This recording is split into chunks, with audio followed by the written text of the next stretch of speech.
Alright, welcome back, ladies and gentlemen, to the Chupacabra Tutorials channel. I'm your host, Larry, and today I'm going to show you how you can enter a private lobby inside of GTA Online.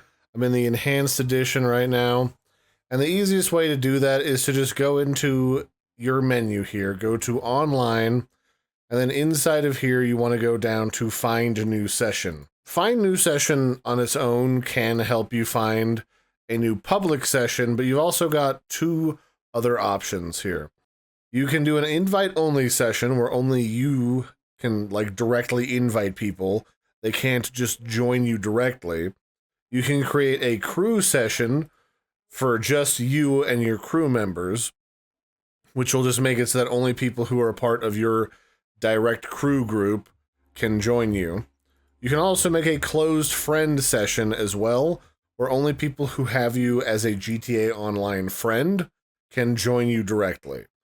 I like to just do an invite-only session, because then you don't get any sudden surprises, and if your friends want to join you, it's super easy to just invite them to your instance of the game.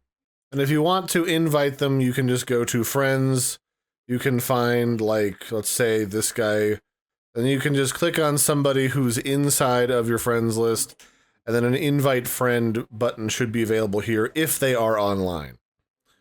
So that'll be it for this one, ladies and gentlemen. This has been a brief look at how you can create your own private session inside of GTA Online. There's a few different options at your disposal, so check it out for yourself, and it should help cut down on people who interrupt or mess up your gameplay by either being super rude, or hackers are also a huge problem, so there you go.